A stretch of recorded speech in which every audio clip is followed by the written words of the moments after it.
paso, como decía, a la segunda parte de nuestra presentación. Y en esta ocasión también las participaciones que analizaremos o que nos compartirán dentro de poco. Sin embargo, en esta ocasión también contamos los doctores Erika Bardales Lascano, Pablo González Sierra y Javier Gómez Cervantes. Para dar inicio a esta mesa, cederé el uso de la voz al doctor Pablo González Sierra para la presentación de su ponencia sobre la valoración libre y lógica de la prueba en el sistema penal acusatorio. Y como lo hice en las ocasiones anteriores, referiré primero una breve síntesis curricular. El doctor Pablo González Sierra es doctor en Derecho Penal por la Universidad de Granada, en la que obtuvo el grado académico con la mención honorífica magna cum laude, con la investigación titulada La responsabilidad penal de las personas jurídicas, la cual fue publicada por la editorial del libro La responsabilidad penal de las personas jurídicas, que se comercializa en España, que tiene como base la tesis doctoral que ya he referido.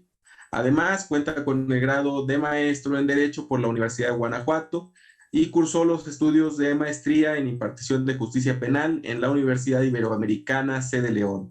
Es profesor en posgrados y en licenciatura relacionados con el área del derecho penal y constitucional en las universidades de Guanajuato, Autónoma de San Luis Potosí, La Salle Bajío en León y la Universidad Iberoamericana. Sin más, le doy el uso de la voz al doctor Pablo González Sierra para su presentación, para la presentación de su ponencia sobre la valoración de la prueba en el sistema acusatorio. Adelante, doctor González Sierra. Gracias. Gracias, profesor Everardo Rodríguez. El profesor Luis Felipe Guerrero Agripino ha señalado que en esta jornada, 23ª jornada sobre justicia penal, han habido y están presentes temas recurrentes, temas importantísimos, pero también temas novedosos. Entre ellos, creo que la valoración o la determinación de los hechos en la sentencia judicial es un tema que cada vez ha venido a reclamar su espacio.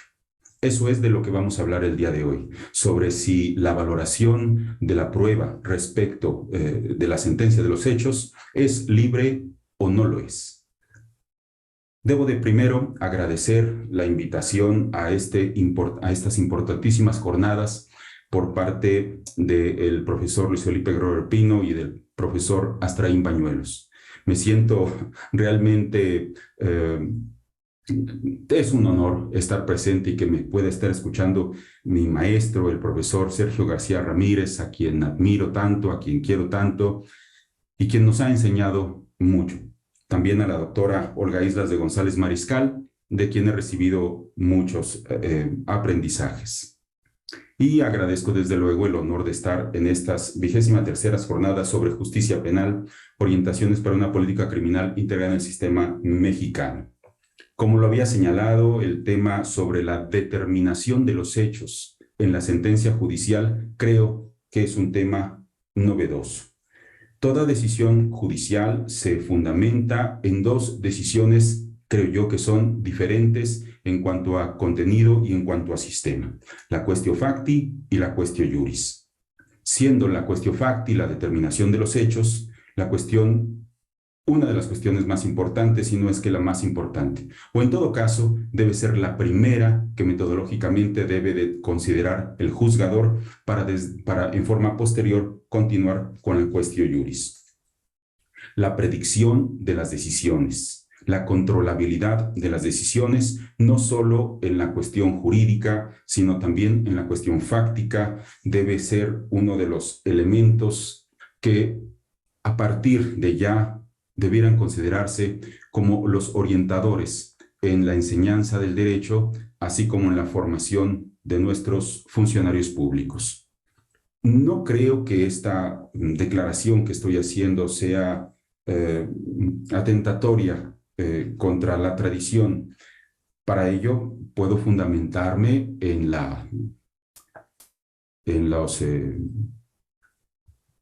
los profesores que han escrito al respecto.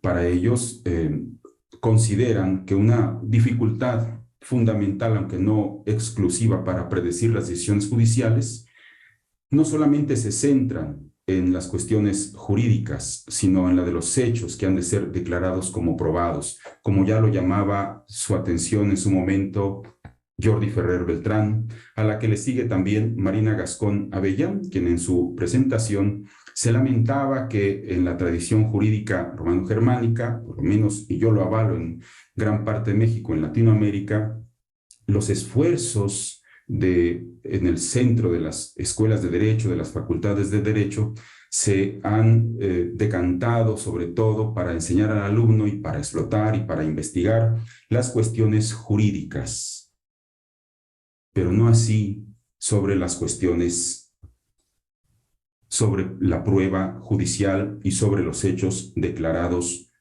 como acreditados. Dice Marina Gascón, como si el juicio de hechos no planteara problemas, o lo que resulta más inquietante, como si planteándolos fuera un espacio de decisión abocado sin remedio a la discrecionalidad extrema, cuando no a la pura y simple arbitrariedad. De esta parte, dice ella, se ocupa de una enorme parte de su obra. De acuerdo con esto, entonces, la controlabilidad de la decisión judicial, la determinación de la decisión judicial y sobre todo la evitación de la arbitrariedad, del capricho y del abuso de poder se centran en esta humilde y pequeña ponencia que he generado para todos ustedes. El día de hoy, en el foro nacional, creo que también es patente con esto que estoy diciendo. No solamente porque creo yo que existe una nula o por lo menos muy poca investigación al respecto. Solo en los últimos años se ha venido haciendo investigación respecto de la determinación de los hechos y la declaración de la verdad dentro de una sentencia. Pero no solamente así, no solamente ello, sino que parto también de la enorme cantidad de decisiones judiciales en materia penal que han establecido que en virtud del texto actual de la Constitución y del Código Nacional de Procedimientos Penales, la decisión sobre los hechos es sencillamente libre y lógica, y reducen a la lógica a los principios lógicos relativos de la congruencia, de la no contradicción o del principio del tercer excluido, sin decir algo más. Son también muy urgentes aquellas decisiones sobre el tratamiento científico de la duda razonable, y es muy común observar la inclusión en las decisiones sobre los hechos de los elementos paralingüísticos en la prueba. Y por último, y creo que esto es general, hay un rechazo en las decisiones judiciales en los últimos años de exponer un método lógico-jurídico en la construcción de la sentencia, en la carpintería, como dice el prefecto Andrés Ibáñez, en la carpintería de la decisión sobre los hechos. Ya quisiera yo proponer como una hipótesis, a modo de conclusión, que eso lo haré al final, que es más o menos lo siguiente. Advertimos una imperiosa necesidad de trabajar con una metodología racional en la toma de decisión sobre los hechos en la sentencia o en cualquier decisión judicial. Pero no solamente eso. Creo que existe una imperiosa necesidad por parte de los juzgadores de exponer la metodología a la que se ciñen, o la metodología con la que trabajan, y además ceñirse y respetarla.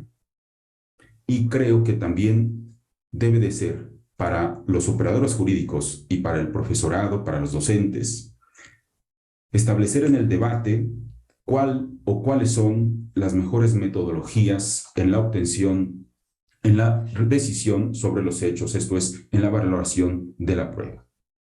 Bien, una vez hecho lo anterior, tal vez valga la pena preguntarnos si la valoración de la prueba en el sistema de justicia penal oral es libre y lógica, así nada más. Y en su caso, ¿qué significa que sea libre y qué significa que sea simplemente lógica?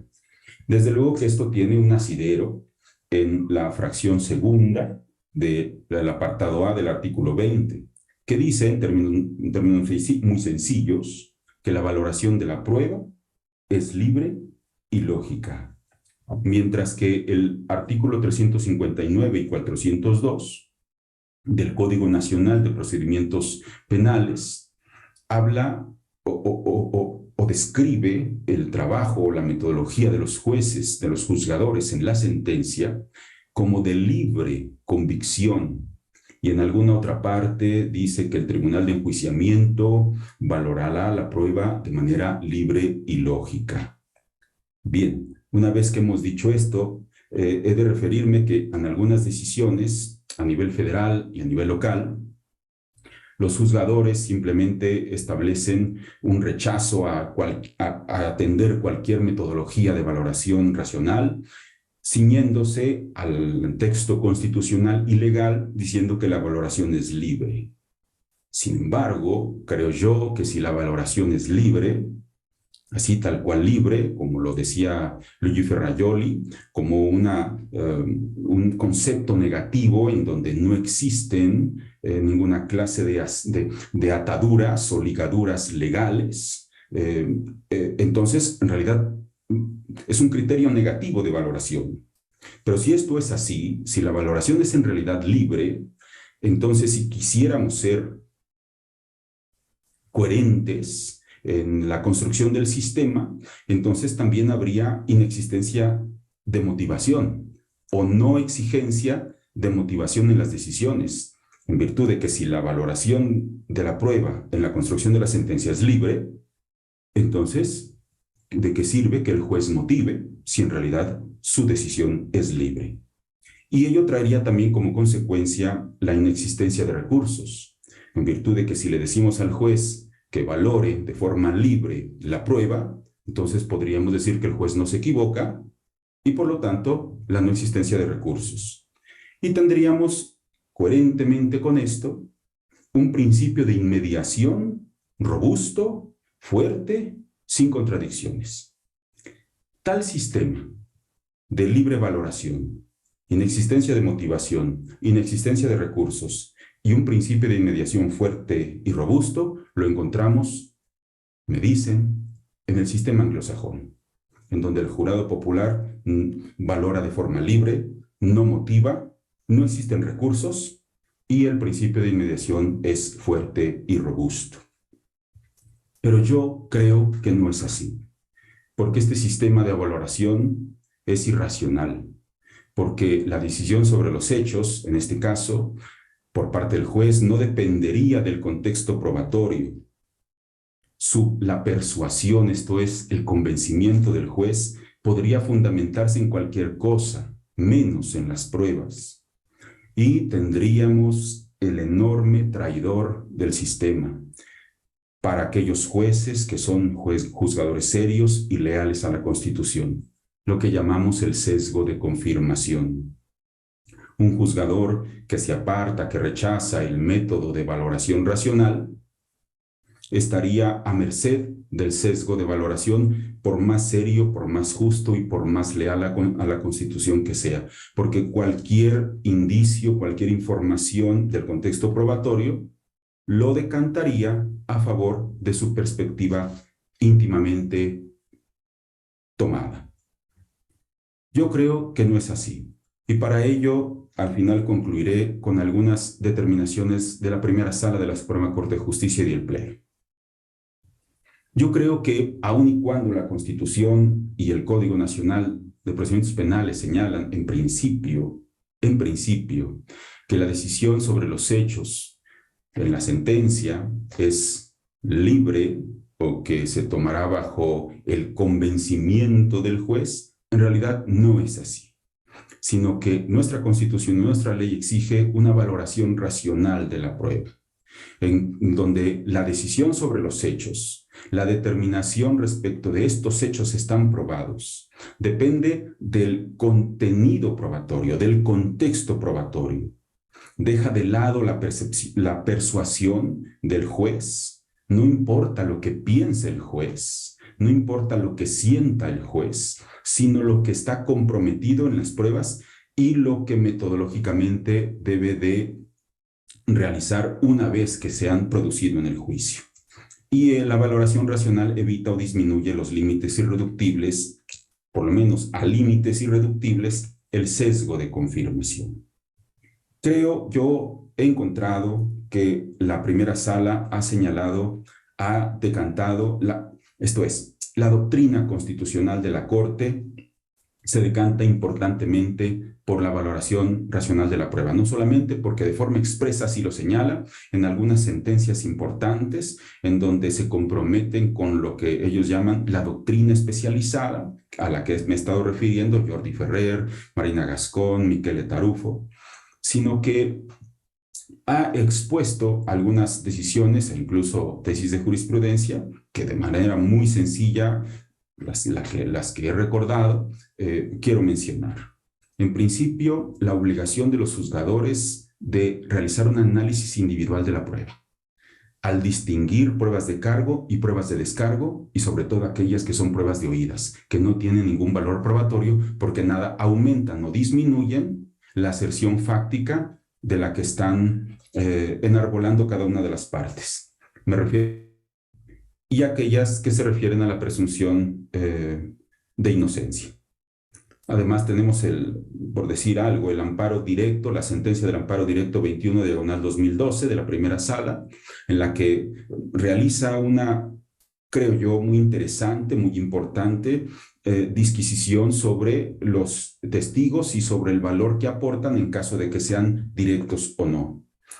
En la sentencia del amparo directo en revisión 5601/2014, el ministro ponente, Saldívar Lelo de la Rea, habla sobre psicología del testimonio y sobre todo el amparo directo en revisión, la sentencia 777/2019 de agosto del 2019, cuando declara inconstitucional aquella porción normativa de la fracción segunda del artículo 468 del Código Nacional de Procedimientos Penales, que establece que está prohibido en la apelación analizar las cuestiones probatorias o declaraciones sobre los hechos, fundándose en un análisis del principio de inmediación, rechazando que el principio de inmediación sea fuerte o robusto, como sucede en los países anglosajones, y considerando el principio del derecho a un recurso judicial efectivo, en el que cualquier persona que sea declarada culpable tenga la posibilidad de acudir a una segunda instancia, pero en donde no solamente se decidan cuestiones de derecho, de aplicación de la ley, exclusivamente normativas, sino también sobre la valoración de la prueba, sobre la puesta en crisis de las inferencias que ha manejado el tribunal de enjuiciamiento para decidir de una mejor manera. Y con ello creo que puedo fundamentar adecuadamente la conclusión que como hipótesis me he representado. Solamente falta un pequeño tema que en 30 segundos lo señalaré, y se refiere al estándar de prueba. Hay una tesis de jurisprudencia, la 28/2016, que habla sobre la presunción de inocencia de la primera sala, en su vertiente de estándar de prueba. Y aunque desde luego la Corte no llega a ninguna conclusión respecto de qué debe de entenderse como estándar de prueba en el sistema penal mexicano, aunque partiendo del artículo 359 y 402 que dice que el juez declarará probados los hechos de la acusación siempre y cuando tenga un nivel de convicción más allá de toda duda razonable, bueno, creo que es un inicio esta tesis de jurisprudencia 28/2016 y de duda de razonable, la 2/2017, para seguir construyendo, para seguir avanzando en contestar aquella pregunta de ¿cuándo son suficientes las pruebas como para considerar que se han acreditado los hechos de la acusación? Con lo cual, creo yo que podemos a partir de aquí construir el debate relativo a la valoración racional de la prueba y al estándar de prueba. Lo que no podemos hacer es seguir permitiendo o construyendo las sentencias en base a intuición o en base simplemente a sentido común. Señoras, señores, les agradezco mucho. Muchas gracias al doctor Pablo González Sierra por su participación. Y bueno, para continuar con nuestra segunda mesa, cedemos el uso de la voz a los doctores Javier Gómez Cervantes y Erika Bardales Lascano para el desarrollo de su ponencia sobre la jurisdicción especializada en materia indígena prevista en el Código Nacional de Procedimientos Penales, con especial referencia a las medidas cautelares. En este punto, propondría que primero hiciera uso de la voz el doctor Gómez Cervantes, de quien me permitiré leer una de la Universidad de Guanajuato, juez en el Poder Judicial de ese mismo estado y profesor de la maestría en Ciencias Jurídico-Penales de la Universidad de Guanajuato. Y en este momento le cedo el uso de la voz al doctor Gómez Cervantes, a quien ya veo en la pantalla, para que comience con su disertación. Adelante, Javier. Muchísimas gracias y buenas noches a todos los presentes. Un privilegio y un honor estar presente en estas jornadas tan importantes. Agradezco la invitación a las autoridades universitarias, tanto de la Universidad de Guanajuato como de la UNAM, al doctor Guerrero, al doctor Astrain y al doctor García Ramírez. Bueno, el tema del que vamos a hablar un poco esta noche es en relación a la justicia indígena, que es un tema poco conocido y que creo yo que ha dejado un poquito a deber en el sistema acusatorio penal, y tradicionalmente en nuestro país es un aspecto que pues se ha dejado un poco a un lado. Precisamente nuestro país es una nación pluricultural y multilingüe en el que convergen distintas culturas y sistemas jurídicos, algunos de ellos incluso vigentes antes de la colonización. Y esta convergencia de culturas y de sistemas jurídicos no debería de llevarnos, en primer lugar, a establecer que hay un antagonismo, sino que coexistimos en un mismo espacio jurídico, en un mismo espacio territorial, y por lo tanto, bueno, nos atañe tener respeto y enriquecimiento respecto a ambas culturas jurídicas. Para darnos una idea de este tema, en México existen 68 pueblos indígenas, cada uno con su propia lengua original, que conservan sus propias culturas, instituciones políticas, sociales, económicas, y de acuerdo a datos del INEGI existe un aproximado de 23.2 millones de indígenas en nuestro país, lo que quiere decir que es un aproximado de 19.4% de habitantes que pertenecen a comunidades indígenas, es decir, aproximadamente una quinta parte de nuestra población. Y bueno, este pluralismo jurídico se encuentra reconocido precisamente a nivel constitucional en el artículo 2, que establece que precisamente la comunidad indígena es la unidad social, económica y cultural que tiene un territorio propio y que reconoce autoridades propias.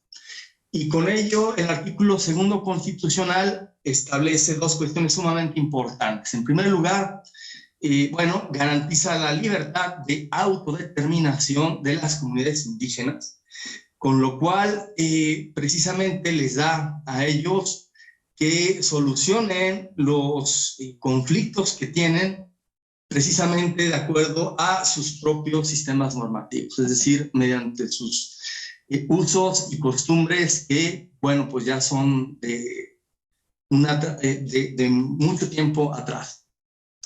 ¿A qué nos lleva precisamente este pluralismo jurídico en un contexto como el mexicano, lo cual también sucede en otras partes del mundo, en otros países de Latinoamérica y otros países de otros continentes? Bueno, a que una persona que pertenezca a una comunidad indígena eventualmente puede estar sujeta a dos jurisdicciones distintas, la que es correspondiente al Estado central y la que corresponde precisamente a la comunidad indígena a la que pertenece. Sin embargo, bueno, en primer lugar, cuando una persona indígena se encuentra sometida a la jurisdicción del Estado central, en realidad ocurre muchísima marginación y discriminación, porque las autoridades que procuran, administran justicia e incluso que defienden a personas de comunidades indígenas, pues se encuentran alejadas precisamente de la cultura, de las tradiciones, de la educación y de todo lo que implica el ser precisamente indígena. No en vano, la Constitución y el Código Nacional de Procedimientos Penales establece que los defensores que defiendan este tipo de casos, bueno, tendrán conocimiento de la lengua, del dialecto y de la cultura de los indígenas. Sin embargo, bueno, esta disposición conlleva dificultades prácticas para su ejercicio, puesto que muchas veces no se encuentra con funcionarios que, además de conocer el derecho penal, en este caso que puedan llevar una defensa adecuada de un indígena, pues además conozcan precisamente la cultura, las tradiciones y la educación de las personas que están sometidas a proceso. Y en este sentido, bueno, existe un área de oportunidad en esta materia cuando un juez de carácter penal eventualmente se encuentre frente a un procesado que sea indígena.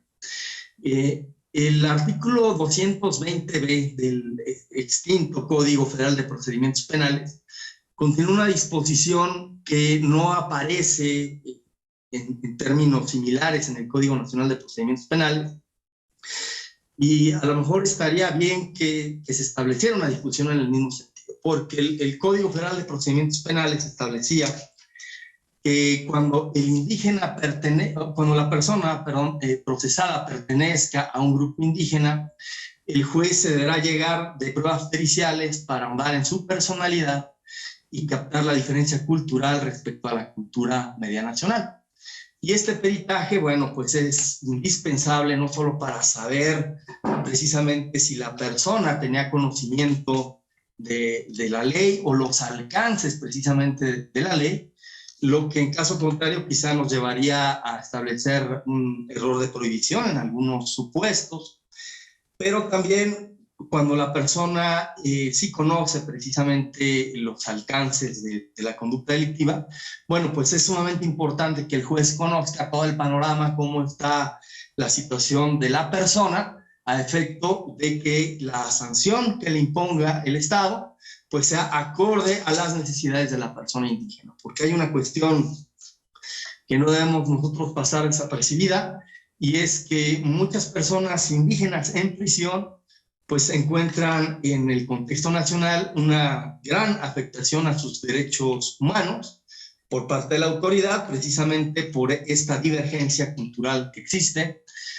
porque incluso el mundo indígena no concibe prácticamente el recurso a la pena de prisión como estamos acostumbrados en Occidente. Entonces, bueno, es importante destacar que independientemente de que el Código Nacional de Procedimientos Penales no establezca la exigencia de un peritaje en materia de antropología cultural, bueno, es una obligación que es precisa para el juzgador y que deriva de una jurisprudencia de la Suprema Corte de Justicia, de un precedente, en virtud del amparo directo en revisión 6/2018, en donde se establece la necesidad de que el juzgador se allegue de este tipo de peritajes. Y entonces, bueno, esa es una de las posibilidades que existe en este contexto de que una persona que pertenezca a una comunidad indígena se encuentre precisamente a un juez ordinario, de la jurisdicción ordinaria, cuando comete una conducta delictiva, pero también eventualmente una persona que pertenezca a una comunidad indígena puede estar sujeto a una jurisdicción especial indígena, a la que se alude en el artículo 420 del Código Nacional de Procedimientos Penales, y que implica que en algunos casos, que bueno, vamos a analizar muy brevemente, pues la persona puede precisamente ser juzgado por estas autoridades. Y esto deriva, como ya lo dijimos, del artículo 2 constitucional, pero también del artículo primero del convenio 169 de la OIT, que establece que deberán de respetarse los métodos a los que los pueblos indígenas recurren tradicionalmente a la represión de los delitos. Porque, bueno, pueden suceder casos bastante mediáticos, como los acontecidos en una localidad, en una comunidad de Ecuador, en La Concha, en la que hubo un homicidio de una persona indígena cometida, un hecho delictivo cometido por 4 indígenas, los cuales, bueno, fueron juzgados precisamente por la comunidad, y las penas que se le impusieron a estas personas que tenían 18, 19 años, bueno, pues fueron castigos corporales a tono de las comunidades indígenas, que se utilizan mucho este tipo de penas, así como el pago de una indemnización de $5,000 para los deudos de la persona. Sin embargo, después de haber sido juzgados de acuerdo a esta jurisdicción indígena, el Estado no quedó conforme con este juzgamiento y dijo que la sanción que se les había impuesto había sido muy leve, y por lo tanto, bueno, pues ocurrió todo un verdadero revuelo a nivel nacional allá en Ecuador, a efecto de que se les impusieran sanciones más duras, consistentes precisamente en prisión, dada la entidad de la afectación, en este caso, surgida. Y bueno, en México hemos tenido casos similares, como precisamente el que nos ocupa del amparo directo en revisión 6/2018, que ocurrió en Oaxaca, mediante el cual una persona de una comunidad indígena fue sancionada por los síndicos de esa comunidad por andar pastando el ganado en una zona reservada, restringida de la comunidad indígena. Entonces, en este supuesto, lo que pasó es que la persona no quedó conforme con la sanción que se le impuso, y entonces fue y denunció penalmente precisamente a las autoridades indígenas, porque le impusieron sanciones que en su concepto pues estaban más allá de una sanción adecuada. ¿Y qué fue lo que pasó en este caso? Bueno, que hubo un conflicto competencial, porque las autoridades jurisdiccionales ordinarias pues no querían dejar el asunto en manos de las autoridades indígenas, y precisamente querían castigar a las propias autoridades encargadas de sancionar a esta persona conforme a sus usos y costumbres. Entonces, bueno, este tipo de conflictos eventualmente pueden darse, y precisamente para ello, bueno, se encuentra el artículo 420 del Código Nacional de Procedimientos Penales. Y la propia Suprema Corte de Justicia de la Nación ha destacado varios criterios en el sentido de establecer, bueno, cuando existe un conflicto entre ambas jurisdicciones, cuál debe prevalecer, y se decanta por el principio de la maximización de la jurisdicción indígena, es decir, que esta, siempre y cuando cumpla ciertos requisitos, debe de prevalecer sobre la jurisdicción ordinaria, y siempre y cuando no afecte derechos humanos. Sin embargo, la jurisdicción común, ordinaria, pues debe de prevalecer cuando precisamente se proteja un valor constitucionalmente superior. Y dentro de estos criterios que establece la Suprema Corte, bueno, nuestro tribunal se sustenta mucho en lo que ha destacado de la Corte Constitucional Colombiana, que ya lleva un camino muy adelantado sobre estos temas, y establece la Suprema Corte 4 criterios para establecer, en caso de conflicto, bueno, pues cuál sería la solución en este caso. Y en primer lugar establece un criterio de índole personal, en el sentido de que si los involucrados pertenecen a la misma etnia, pues nos iremos precisamente por la jurisdicción indígena. También el criterio territorial, en el sentido de que si el hecho ocurrió precisamente en el territorio donde ejerce su jurisdicción la etnia, pues nos iremos a esta jurisdicción. Sin embargo, establece la Suprema Corte que esto no debe considerarse solamente como el ámbito territorial, sino también donde la comunidad accede o tiene un ejercicio de su cultura en este particular. También establece precisamente un criterio objetivo, que es cuando el bien jurídico afectado pues pertenezca a la comunidad o que pertenezca precisamente a una persona que pertenezca a una comunidad indígena. Y finalmente establece el criterio institucional, que nos dice que cuando la comunidad precisamente tenga usos y costumbres para sancionar la conducta delictiva que es analizada, bueno, pues la jurisdicción será más bien en favor de esta comunidad. Entonces, bueno, hay que tomar en consideración que el derecho indígena varía de un lugar a otro, es decir, no es igual en todos los lugares, y por lo tanto, pues, tiene que tener ciertos requisitos, como ya vimos anteriormente, tiene que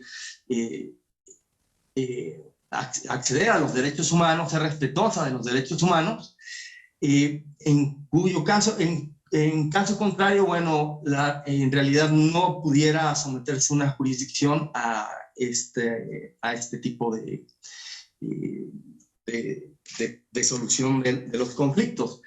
Y bueno, sobre el particular debe de existir la validación precisamente de la jurisdicción indígena, como lo marca el artículo 2 constitucional, aspecto que ha resaltado la relatora especial sobre derechos de los pueblos indígenas, falta en el contexto mexicano porque no existe una validación de estas resoluciones de las comunidades indígenas. Esto es sumamente importante porque en el caso de conflictos como los que platicamos en un inicio de esta plática, pues bueno, si el derecho indígena se encuentra validado, si el derecho indígena que se va a aplicar no afecta a derechos humanos, pues bueno, pudiera aplicarse precisamente en un caso concreto. Y ya para finalizar, bueno, ¿cuándo se establece que hay una afectación a derechos humanos en el caso de la jurisdicción indígena? Este es un aspecto que debemos analizar con cuidado, porque no podemos ni debemos equiparar los derechos humanos o el respeto a los mismos en el contexto de la jurisdicción indígena como los conocemos en Occidente. Es decir, no podemos equipararlos con los mismos parámetros, pues esto sería analizar la cuestión desde un punto de vista monocultural. Y bueno, lo que nos ha dicho la Corte Constitucional Colombiana, la Corte Mexicana no ha entrado sobre el particular, pero bueno, es que el procedimiento tenga las mínimas restricciones posibles y que no resulte intolerable el proceso por atentar contra los bienes preciados, más preciados del hombre. Entonces, dentro de las cuestiones a considerar es que se respete el derecho a la vida, que se prohíba la esclavitud, que se prohíba la tortura, que se respete la legalidad del procedimiento, de los delitos y las penas, pero conforme a las normas y procedimientos de la comunidad indígena. Muy brevemente lo digo, pero, por ejemplo, el principio de legalidad al que estamos nosotros acostumbrados, la existencia de una norma previa que contenga las sanciones para que el ciudadano conozca de antemano el radio de prohibición de la norma, pues no se puede exigir en el contexto de las comunidades indígenas porque ellos no cuentan con legisladores, sus normas son de carácter consuetudinario, se transmiten oralmente de una generación a otra. Y aquí lo importante para establecer si se satisface o no el principio de legalidad es establecer si los miembros de la misma interiorizaron el contenido de la norma prohibitiva y en su caso si tenían conocimiento de cuál era la sanción que se les podía imponer. Es muy importante, por ejemplo, que el procedimiento, bueno, pues tenga la posibilidad de que la persona sea defendida. Aquí no hay defensores públicos como en el contexto de la jurisdicción ordinaria, sino que, bueno, debe de haber un procedimiento que eventualmente pueda aportar pruebas y defenderse de precisamente los cargos que se le atribuyen. Y un aspecto muy importante es el que ocurre en esta jurisdicción indígena que muchas veces se encuentra en contraposición al menos aparente, con el derecho ordinario. Y estamos hablando de que, pues, a la luz de la no vulneración a los derechos humanos, el procedimiento indígena no debe de afectar, no debe de tener actos que impliquen tortura, actos crueles, inhumanos o degradantes. Sin embargo, en el ámbito indígena existen muchos castigos, como son la utilización del fuete o del cepo, que son verdaderas penas corporales, los baños de ortiga que producen escozor precisamente al cuerpo humano. Y sobre el particular, vuelvo a hacer alusión a la Corte Constitucional Colombiana, que ha establecido que este tipo de sanciones deben también de analizarse de acuerdo al contexto de la comunidad en la que se está empleando precisamente la norma. Porque si nosotros analizamos las cuestiones desde el punto de vista occidental, nuevamente estaríamos teniendo una visión monocultural y estaríamos dejando de ver precisamente este tema de la autonomía indígena, y pues prácticamente no existirían casos que pudieran ser sometidos a la jurisdicción indígena. Finalmente, un aspecto notable que tiene la jurisdicción indígena es, como ya lo dije hace unos momentos, que para ellos la prisión es una pena que afecta muchísimo a la persona y que incluso despersonaliza al ser humano.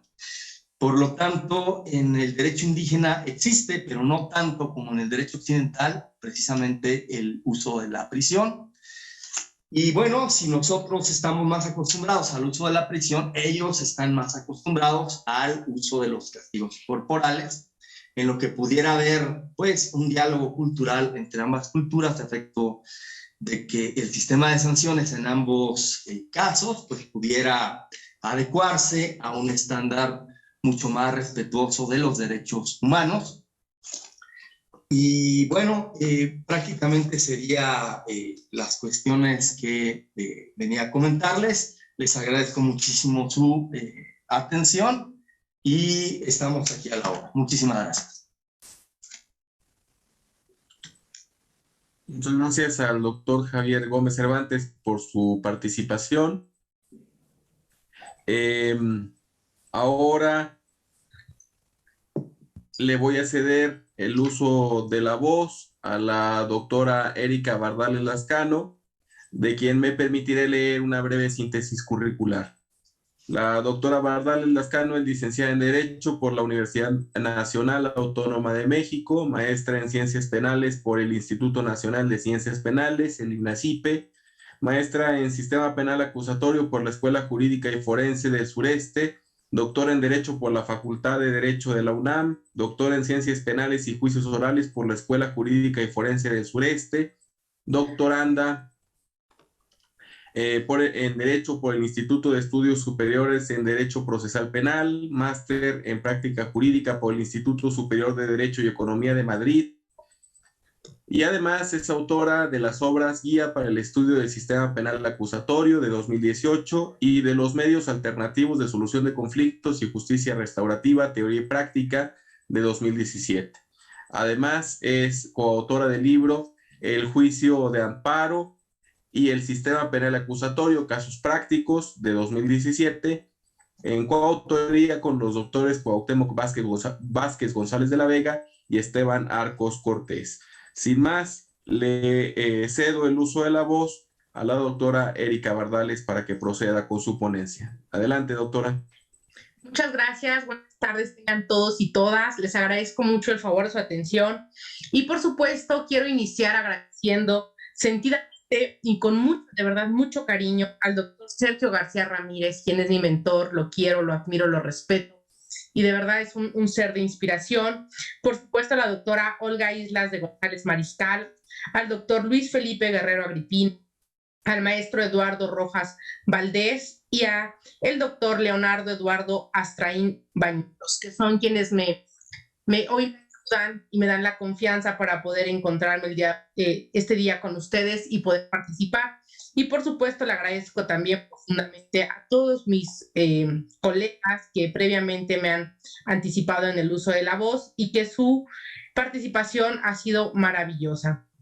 Y por supuesto me siento honrada que esté el doctor Luis Rodríguez Manzanera, o sea, por Dios santo, es un máximo del derecho penal, de verdad, maestro, sabe lo mucho que lo quiero y sabe lo feliz y agradecida que estoy con el favor de su asistencia y su presencia, de verdad, de corazón, mil gracias. Y por supuesto a nuestro querido moderador, Everardo, que lo ha hecho maravillosamente y a quien estimo y le tengo mucho cariño. Por supuesto, a todos y cada uno de ustedes que están el día de hoy. El tema que a mí me toca es el tema de medidas cautelares. Y en el tema de medidas cautelares, yo quiero abordarlo a partir de 2 puntos o 2 grandes rubros para el favor de estos minutos. El primero, desde la perspectiva de la implementación en el sistema de justicia penal, y el segundo, desde la perspectiva de la política criminal, que justo coincide con el nombre del Congreso, de los foros que hoy nos permiten juntarnos. A ver, desde el tema de la perspectiva, voy a empezar por el tema de la perspectiva de la implementación en el sistema de justicia penal. Y la pregunta natural para todos sería, ¿por qué es importante el tema de las medidas cautelares? ¿Por qué será que Erika decidió hoy abordar el tema de las medidas cautelares? Bien, porque permítanme comentarles que el tema de la medida cautelar es el indicador principal de un debido proceso. ¿Por qué? Porque se da en atención a la presunción de inocencia. Si no tenemos un verdadero sistema de presunción de inocencia, jamás tendremos una verdadera imposición de la medida cautelar. La medida cautelar que se impone oficiosamente, la medida cautelar que tiene que ver con una desproporción al momento de su imposición, es una medida cautelar que no respeta la presunción de inocencia, que no respeta el debido proceso y que evidentemente es catalogada dentro de los parámetros que se miden en un sistema de derechos humanos, en un sistema penal y en un sistema de verdad de debido proceso. Por eso es importante el tema de las medidas cautelares. En ese sentido, vale la pena conocer cómo se han implementado, cuáles son estas medidas cautelares y además algo bien interesante, que a partir de la implementación y de cuáles son estas medidas cautelares, permítanme decirles que desde mi perspectiva estamos llegando a un derecho penal del acto. La medida cautelar violenta cualquier principio de derecho penal moderno, porque la medida cautelar se impone por quien eres. Y entonces eso es derecho penal del acto y está prohibido incluso por la propia dignidad de la persona. Alejándose así de un derecho penal de hecho, en el que hiciste, verdaderamente qué riesgo representas para una víctima, para una investigación o para un proceso. Y debería estarnos preocupando, porque si bien es cierto que el derecho penal del hecho, el derecho penal del acto nos lleva a principios de culpabilidad, a principios de proporcionalidad, y son propios de un derecho penal sustantivo, ¿qué está pasando en el derecho penal adjetivo, en el derecho procesal? Lo estamos utilizando a imponer medidas cautelares que se refieren a quién eres. Y lo voy a decir textualmente con un ejemplo muy gráfico. Hace poco, es del dominio público, que conocimos una audiencia en la cual se impuso determinada medida cautelar a un exprocurador. Y entonces la medida cautelar se impuso por quién era. Es que como tiene dinero, tal vez se pueda fugar. Es que como fue un alto funcionario, tal vez pueda obstaculizar la investigación. Le estamos imponiendo una medida cautelar por quién es, no por lo que hizo. Eso flagrantemente violenta la presunción de inocencia. Y si se dan cuenta, analizamos detenidamente, es un derecho penal del acto. ¿Quién eres? Y entonces, claro, si voy y decimos, es que yo no he sido nunca funcionaria, yo no tengo dinero, entonces no te vas a fugar, entonces no vas a obstaculizar la investigación o el proceso. Definitivamente son parámetros que no debiéramos estar viendo después de una reforma en materia de derechos humanos, una reforma a un sistema de justicia penal y sobre todo si hemos firmado y ratificado instrumentos de carácter internacional que nos permiten decirnos que estamos alineados a esos instrumentos, que en la práctica y en los hechos pareciera que no funciona de esa manera. Incluso ese es el punto por el cual hemos llegado a la Corte Interamericana de Derechos Humanos con el caso Sonpaxle, el caso García, y nos han dicho, México, ¿qué pasa? ¿Qué está pasando? ¿Por qué impones una prisión preventiva oficiosa? basando únicamente en lo que cometió, en este caso en el delito. ¿Por qué no realmente imponemos un debate real que tenga que ver con quién es? Sí, ok, te lo paso. ¿Qué hizo? Ok, ¿qué delito? ¿Cómo lo hizo? Pero además, de manera objetiva, establecer que estas medidas cautelares tienen que ver directamente con la presunción de inocencia. Si bien es cierto, todos tenemos algún tipo de apuesta en la decisión que va a dar la Corte Interamericana de Derechos Humanos, para cualquiera que ha leído tratados internacionales, resoluciones y el debido proceso, nos damos cuenta que no tiene que establecerse una prisión preventiva oficiosa. Y la prisión preventiva es una medida cautelar. Y entonces en esta prisión preventiva oficiosa podemos caer en elementos bastante injustos. Les platico, por ejemplo, un asunto gráficamente. Determinado estudiante de determinada facultad, brillante, además deportista, porque era del equipo representativo de esa facultad, un día sale de fiesta, la mamá, orgullosa de su hijo y confiada, como a veces somos, dice, te voy a prestar el coche.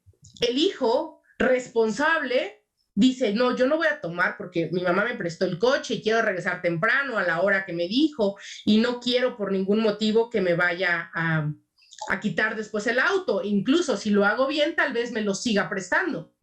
Bueno, pues excede niveles objetivos de cuidado, va a exceso de velocidad, pero incluso los de la fiesta, sus amigos refieren, llegó y no quiso tomar. Se quiso ir antes porque dijo que quería ganar puntos con su mamá. Así lo refieren textualmente. Excede, sí, el límite de velocidad, pero había una persona que estaba en una vía que se conoce como primera vía, que no debería haber peatones, lo arrolla y lo mata. Ministerio Público imputa por homicidio en grado de dolo eventual. El homicidio eventual en doloso es de prisión preventiva oficiosa. Y el muchacho hoy está en la cárcel. O sea, sin importar que tiene arraigo, que no tiene una sola cuenta de banco, que no hay ningún problema para la investigación, que es un estudiante, que es deportista, que podría llevar su proceso en libertad, sin importar absolutamente nada, solamente él, pues ni modo, ya le tocaba. O sea, imagínense nada más este tipo de argumentaciones del Ministerio Público, ya le tocaba, ¿no? Y del juez, pues lo dice la Constitución, cuando en realidad deberíamos estar pugnando en estos foros y en cualquier otro por un debate particular sobre el caso concreto, que nos permita verdaderamente establecer si tiene un arraigo, si esa persona se puede sustraer, si verdaderamente es un peligro. Y además, aquí me toca un tema específico también de las medidas cautelares.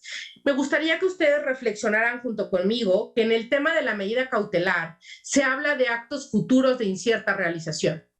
Es decir, a lo mejor esta persona se sustraiga, a lo mejor esta persona va a obstaculizar la investigación, a lo mejor esta persona va a acercarse o a molestar a la víctima o testigos. ¿Se dan cuenta que hablamos de actos futuros de incierta realización? ¿Que no incluso hay una máxima en el amparo que dice, no puedo amparar por actos futuros de incierta realización? Ah, pero sí puedo dar medidas cautelares por actos futuros de incierta realización. Es un contrasentido que lo único que genera es la vulneración al principio de presunción de inocencia, al debido proceso y en general a repoblar las cárceles. Francamente es un absurdo. Eso incluido en que además, permítanme expresarles en este momento desde la perspectiva de la implementación del sistema de justicia que además de la necesidad, y lo maneja el código, de establecer un debate a cada caso concreto, cuando nosotros nos ponemos a analizar las medidas cautelares, nos damos cuenta que la medida cautelar puede ser en una clasificación más básica, si me lo permiten, reales o personales, y serán reales en tanto acudan directamente a cuestiones de carácter económico, y serán personales en tanto acudan a características que nos restrinjan nuestra libertad de tránsito o de ambulatoria de alguna manera. Hay algunas que son incluso de ambas, ahora las voy a explicar. Entonces, si nos vamos por esta clasificación de Carneluti, de reales y personales, nos vamos a dar cuenta que aunque existe un catálogo en nuestro Código Nacional, las medidas reales siguen siendo solo 3 y las personales son 11, siendo la más grave la de la prisión preventiva, por supuesto. Sin embargo, hay una medida cautelar que viene, digamos, a solventar cierta tranquilidad para cualquiera de las dos partes en un proceso, que es la medida cautelar que tiene que ver con colocación de localizadores electrónicos.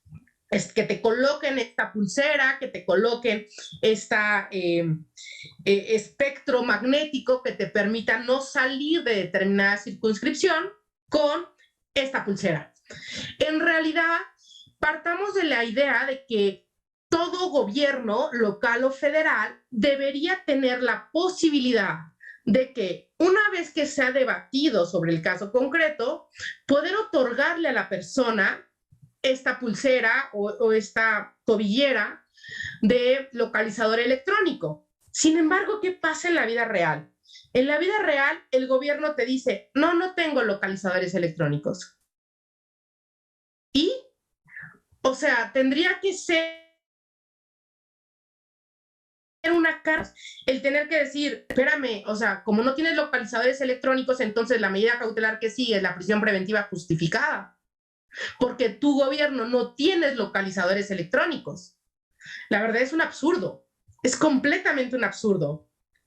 Hay una opción 2 que han optado ciertos gobiernos, en específico hablaré aquí del orden federal. En el orden federal, lo que ha hecho la autoridad es generar ciertos convenios o acuerdos con empresas privadas que trabajan de la mano con la unidad de supervisión de medidas cautelares, que lo que permiten es que si la persona quiere o propone una medida cautelar de localizador electrónico, tienes que acudir a estas empresas, pagas un depósito para que te pongan la tobillera y pagas un depósito mensual para que el espectro siga funcionando y entonces avises si sales de determinada circunscripción. Hasta ahí diríamos, bueno, por lo menos si lo pagas, tienes acceso a esa medida cautelar. ¿Pero qué creen? Que ahora resulta que ya no hay empresas suficientes que te den este servicio.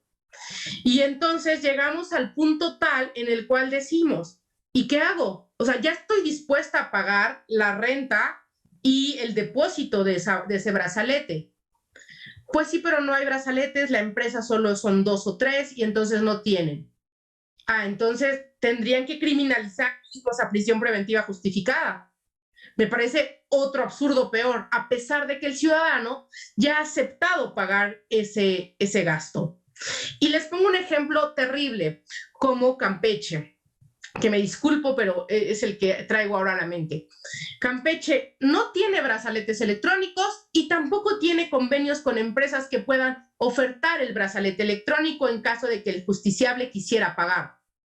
Entonces, si tú como justiciable quisieras un brazalete electrónico, lo siento, no hay.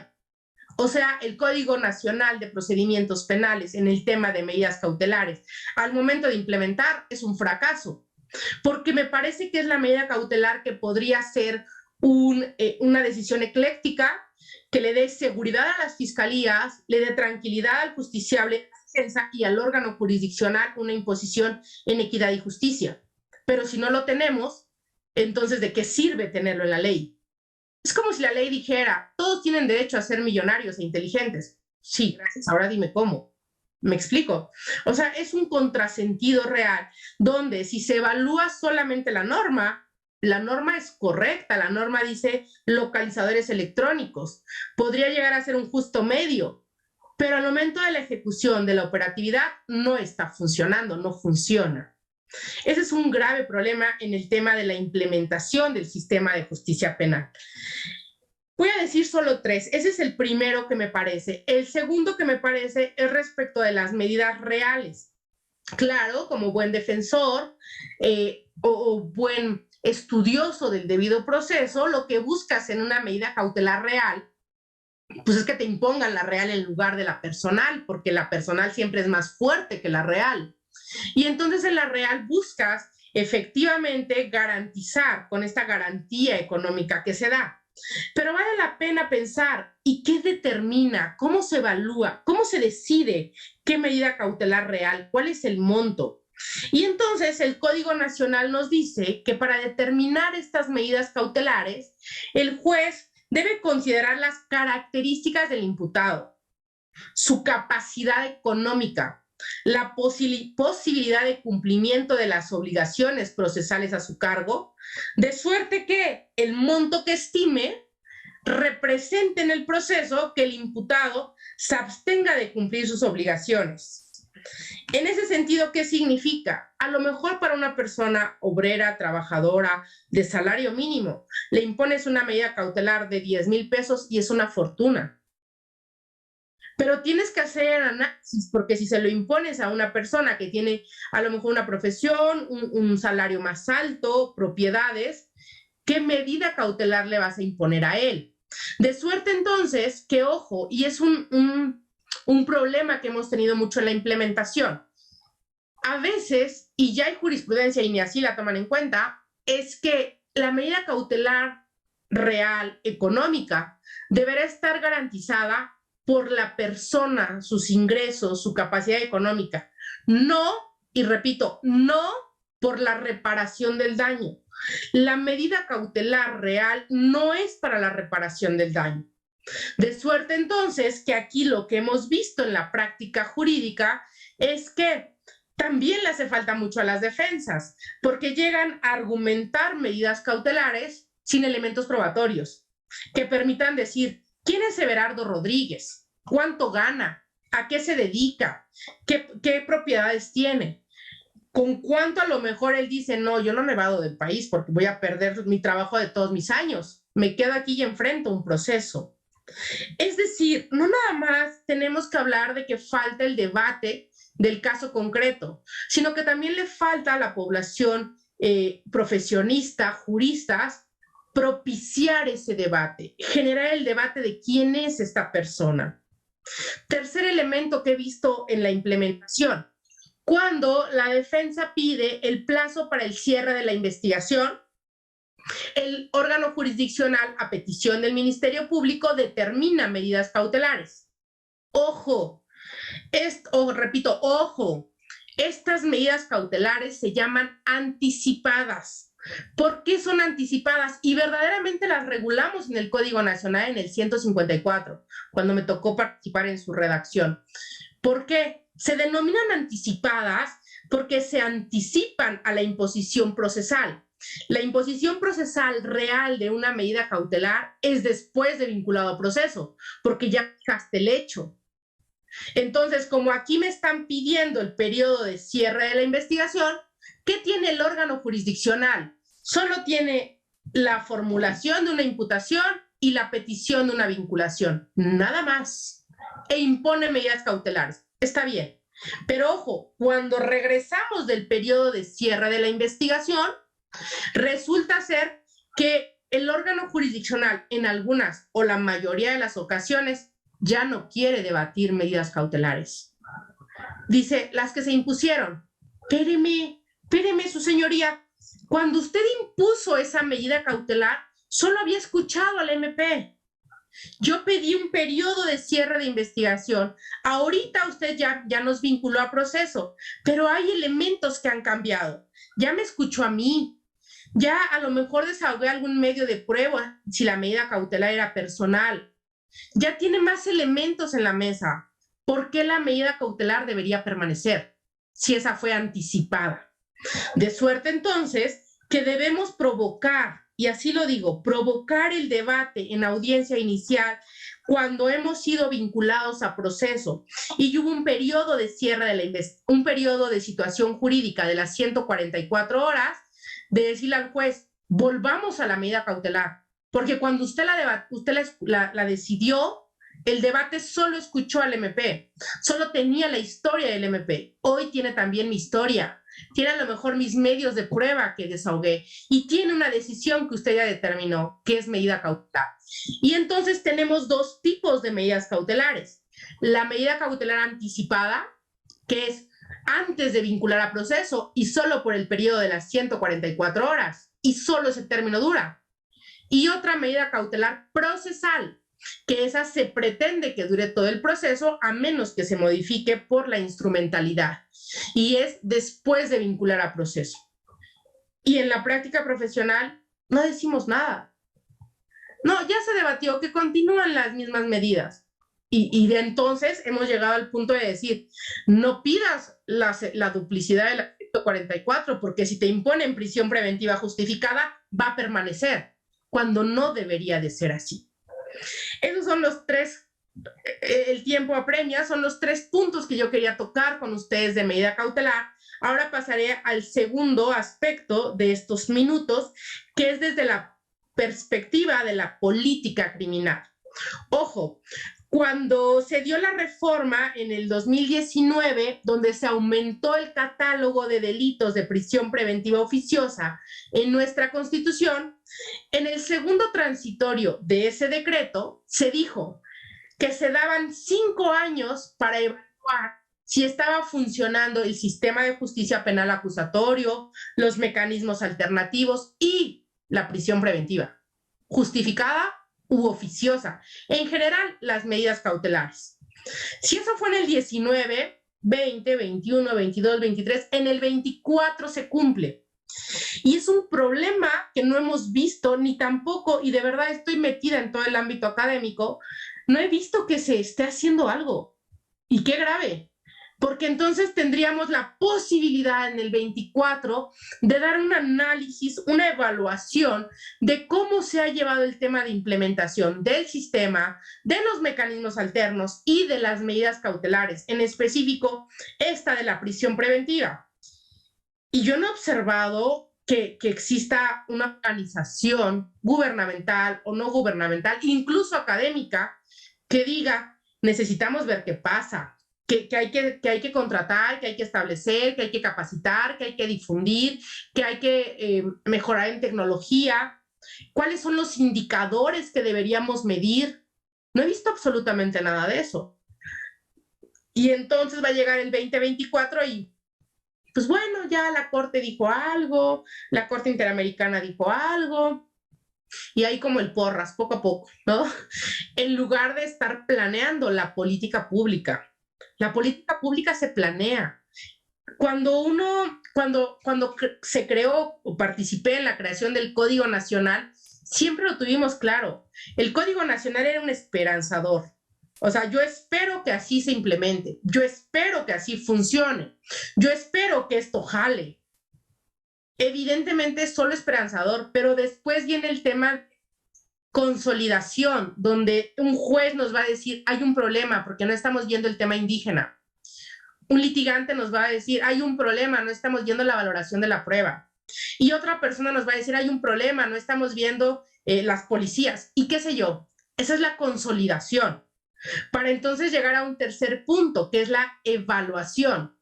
¿Sabes qué? Muy esperanzador, pero no sirvió esto. Muy esperanzador, pero esto hay que mejorarlo. Muy esperanzador, pero esto hay que modificarlo. Y está bien. El problema es que nos estamos quedando solamente en el tema esperanzador. Yo espero que esto funcione. Cuando pusimos el localizador electrónico, decíamos, espero que existan.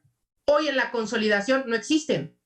En la evaluación tendríamos que decir, no se puede. Necesitamos más elementos para entonces buscar las reformas que verdaderamente generen un sistema de justicia exitoso. Eso es lo que deberíamos estar haciendo para poder lograr no nada más la crítica, sino lo que llaman incluso los académicos la crítica constructiva. ¿Qué voy a evaluar? ¿Cómo lo voy a evaluar? ¿Cómo voy a conseguir los datos? ¿Y qué voy a proponer?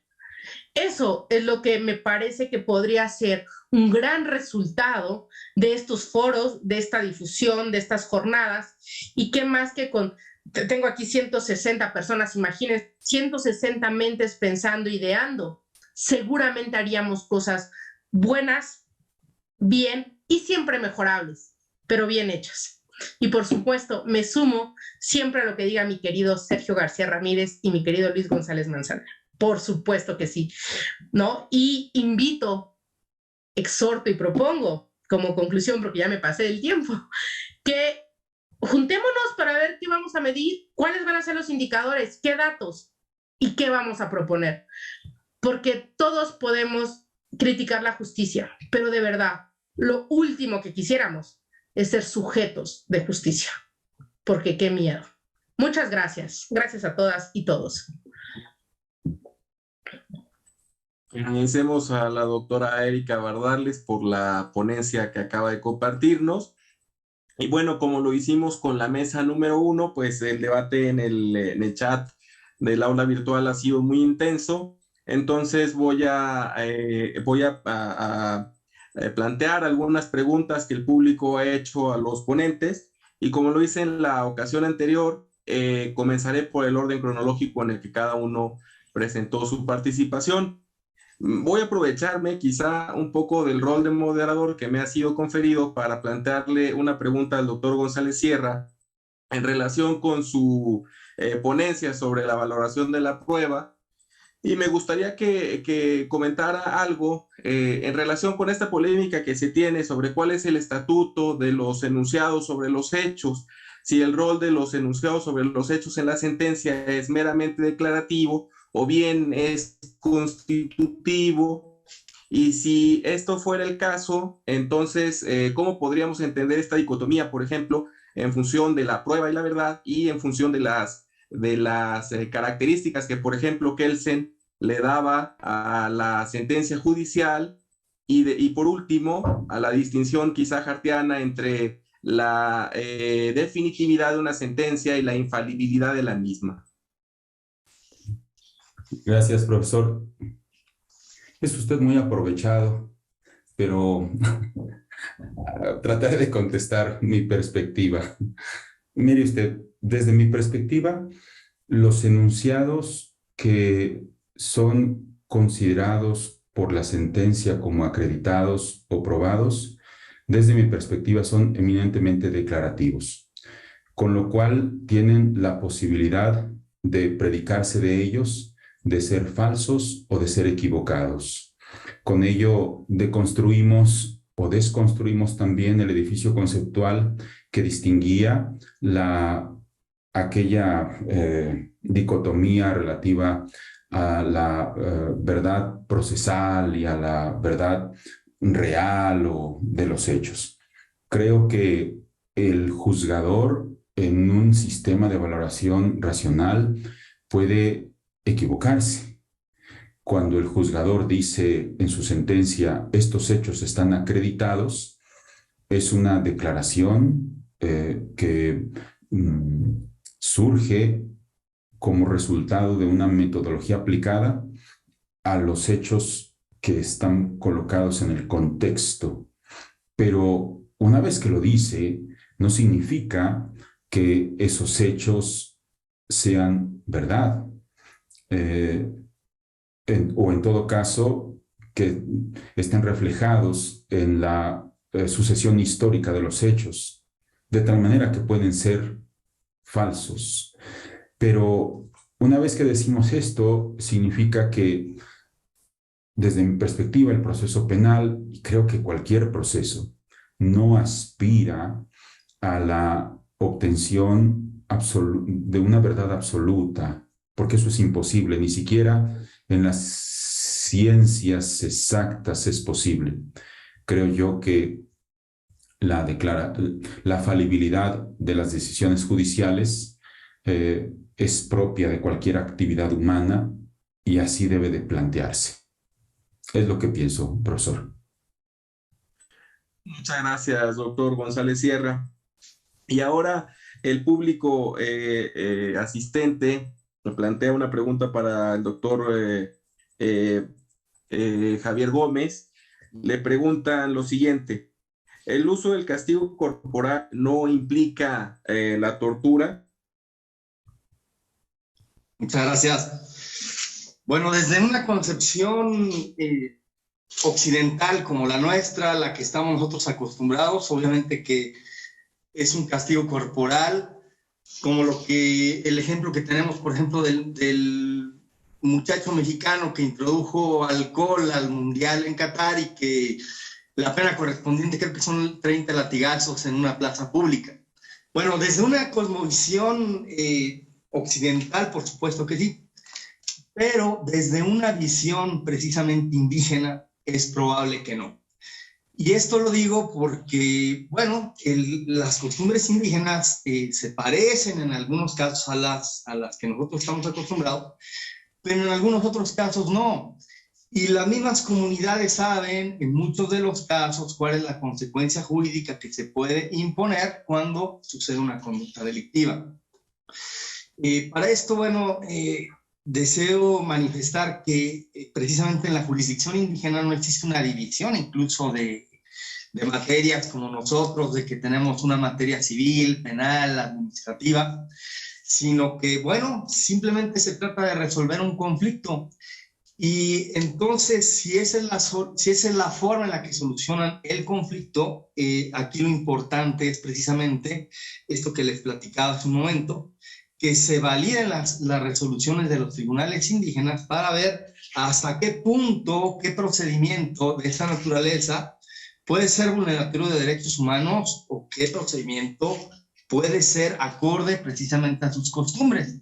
Y sobre el particular, bueno, nuestros tribunales no se han pronunciado mucho, los tribunales federales, sobre todo la Suprema Corte, pero creo yo que pues es un aspecto que próximamente va a estar muy en discusión, precisamente este tema, como ha sucedido con la jurisdicción colombiana, el Tribunal Constitucional, por ejemplo, en el que se ha puesto de relieve que también ciertas conductas que a lo mejor son costumbre en el ámbito pues originario, en el ámbito de este tipo de jurisdicción, que tiene que ver, por ejemplo, con delitos de naturaleza sexual o contra niños, que a lo mejor, bueno, allá son percibidas como conductas pues no tan graves o conductas normales.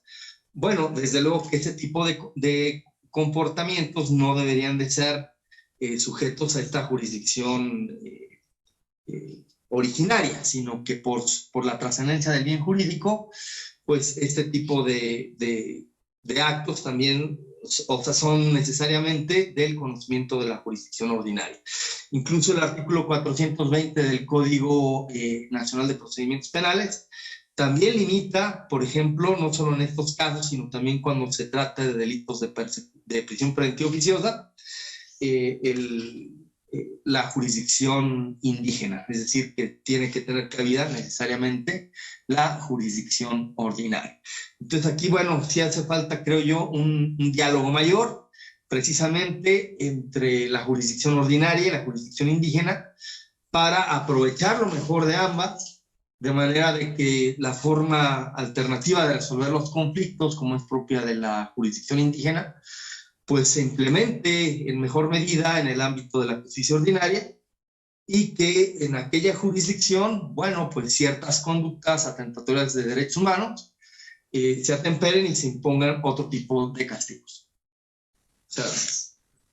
Estimado Javier, te preguntan además rápidamente si la utilización de castigos corporales y la no aplicación del principio de legalidad implican perpetuar esquemas arbitrarios de poder que deben ser limitados, aunque se den en comunidades indígenas, y si aceptar lo anterior no es un exceso de relativismo cultural. ¿Qué opinas sobre esto?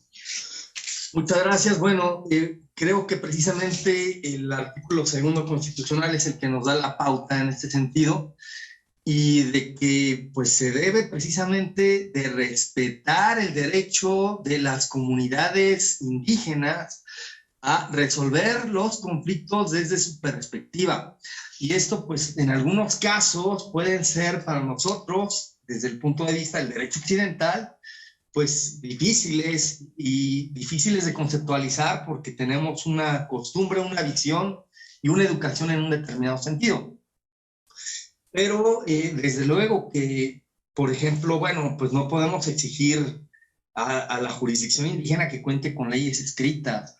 No en todos los casos existen leyes escritas, en algunos casos sí, como en este caso que resolvió la Corte en relación al amparo directo en revisión 6/2018, existían normas que establecían precisamente el procedimiento y todas las cuestiones habidas y por haber en relación al tema.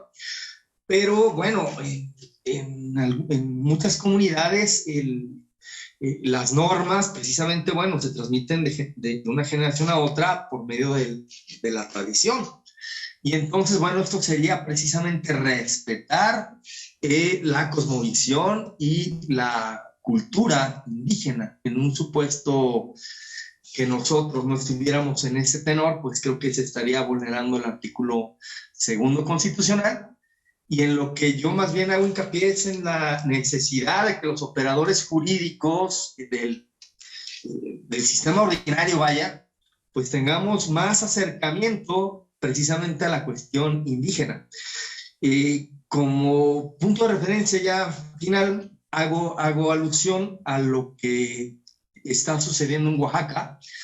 Fíjense que tiene es un estado paradigmático, quizá por la gran cantidad precisamente de comunidades indígenas que tienen, pero el Supremo Tribunal ha creado una sala de justicia indígena que precisamente valida las resoluciones de estas comunidades, el derecho de estas comunidades, y se encarga de establecer en qué casos, por ejemplo, pues una sanción quizá es desproporcionada, quizá la sanción no es adecuada, y de acuerdo a los parámetros que ha establecido esta sala de justicia indígena, pues tiene muy claro que muchas de estas sanciones corporales no se imponen con la finalidad de degradar al sujeto, sino con la finalidad pues sobre todo de una forma de que se expíe de la conducta delictiva y de que surja un equilibrio precisamente en la sociedad, lo que fue vulnerado precisamente con la comisión de una conducta delictiva.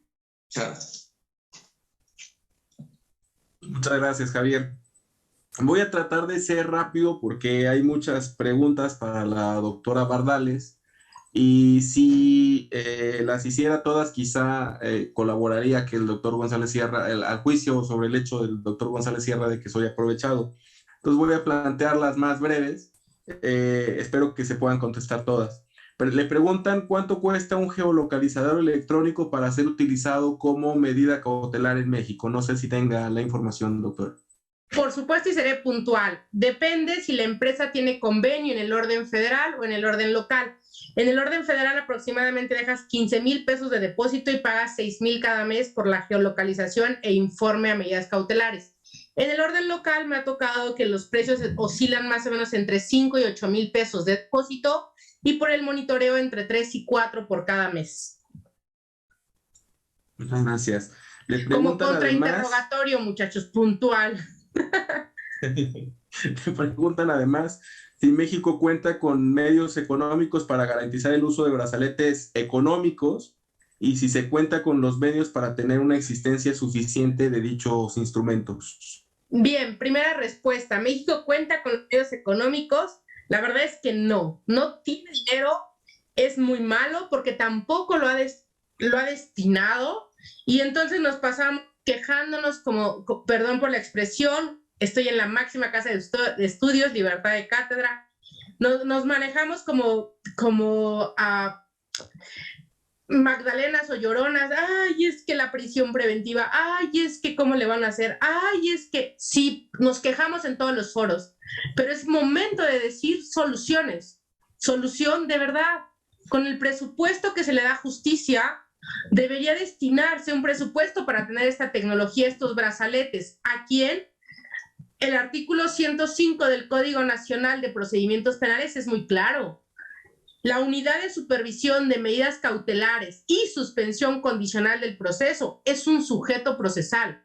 Por lo tanto, debiera tener recursos y recursos que le permitan tener estos brazaletes y esta tecnología para poder implementarlos. En cambio, solo nos quejamos cada año sin ver el presupuesto, sin ver que ahorita no lo tienen, que esa es la respuesta puntual, pero sí podrían tener la existencia de esos medios. Y en lugar de decirle al justiciable ciudadano, ay, usted disculpe, decirle sí, sí lo tengo. Y a lo mejor, fíjense, cuando se está en un proceso penal, se valora tanto la presunción de inocencia y a nadie se le desea estar en la cárcel ni siquiera unas horas, que las personas lo pagan. Pero el punto es que no deberíamos hacer tendencia a que no existan. En el mejor de los casos, que existan y sin costo. Pero si ya hay que dar un costo, que sea un costo subsidiable. Es decir, hay posibilidades, pero queremos de verdad entrarle a la presunción de inocencia. Queremos de verdad entrarle al debido proceso. Entrémosle al tema de las medidas cautelares, porque es lo que más daña a una persona en un proceso penal. Y entrémosle al brazalete, que tal vez sea la situación o la respuesta ecléctica, intermedia, que permita seguridad a una fiscalía, con una víctima, por supuesto, a una defensa y a un órgano jurisdiccional. Serían mis respuestas, querido doctor Everardo. Una última pregunta, doctora, aprovechando la gentileza. Le consultan si la protección de las víctimas, los testigos o la comunidad como fin procesal implica necesariamente un pronóstico de peligrosidad contrario al principio del hecho. Pero por supuesto, o sea, imagínense decir, es que Genoveva Verónica es un peligro tal vez para la víctima o para los testigos. Ajá, ¿con fundamento en qué? Cuando en realidad no le hagamos cargas procesales al ciudadano. ¿Quién debería ser el encargado de brindar seguridad a toda la población y específicamente a una víctima o un testigo? El Estado. El Estado debiera ser quien se encargue de abrazar con este contrato social que hicimos de seguridad, de justicia, ¿no? Y entonces el Estado debería proteger a todos nosotros. Por algo se cede cierta soberanía, por algo se participa en los presupuestos de ingresos-egresos, por algo es nuestro gobierno. Y de repente dicen, pero le voy a dar la carga a Juan Carlos Manduján. Es que tú eres peligroso para la víctima o para el testigo. Espérame, si tan peligroso soy, ¿y tú qué haces? Estado, que tienes todo a tu alcance, policías, llamadas de emergencia, códigos águila, 1000 cosas. O sea, no nos confundamos. Una cosa es que el Estado nos está aventando el equilibrio procesal a un imputado y otra cosa es que él no esté haciendo lo que le corresponde hacer. Porque podríamos generar realmente equilibrio e igualdad, protegiendo a víctimas, por supuesto, y a testigos, pero tampoco vulnerando presunciones de inocencia. Y ese es el verdadero reto del Estado, que lo pone en jaque o lo pone en práctica o lo pone en entredicho. ¿Qué tanto puedes hacer respecto de las facultades que debes de hacer? Sería mi respuesta, querido Everardo. Gracias, doctora. Bueno, y con esto llegamos al fin del primer día de actividades de estas jornadas.